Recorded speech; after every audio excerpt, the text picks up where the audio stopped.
আমরা কিন্তু কখনো খোঁজ রাখিনি, ট্রেড ইউনিয়নের কেউ বলতে পারবেন না যে জাহাজগুলোতে কি পরিমাণ অ্যাসবেস্টস আসে, সেইটা দিয়ে শ্রমিকদের যে অ্যাসবেস্টোসিস যে ডিজিজগুলো হয় বা লাংস যে শক্ত হয়ে তারা মারা যাচ্ছে, এইটা বন্ধ করতে আসলে কি করা দরকার।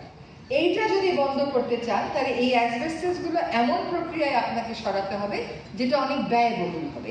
যখন এটা ব্যয়বহুল হবে তখন আর এটা মালিকের জন্য লাভজনক হবে না। যখন এটা লাভজনক হবে না সেই জায়গায় আপনি জাস্ট ট্রানজিশনটা কেমন করে নিয়ে আসবেন। জাস্ট ট্রানজিশন মানেটা কি? খারাপটাকে ভালো করাই জাস্ট ট্রানজিশন, নাকি কখনো কখনো খারাপটাকে না বলাও just transition? What is just transition? মানে বিশ্বের অনেক দেশ কিন্তু অনেক শ্রম এখন আর এলাও করে না। এই জন্য করে না যে এগুলো আসলে জাস্ট ট্রানজিশনে নেওয়ার সুযোগ নেই, গ্রিন ওয়াশিং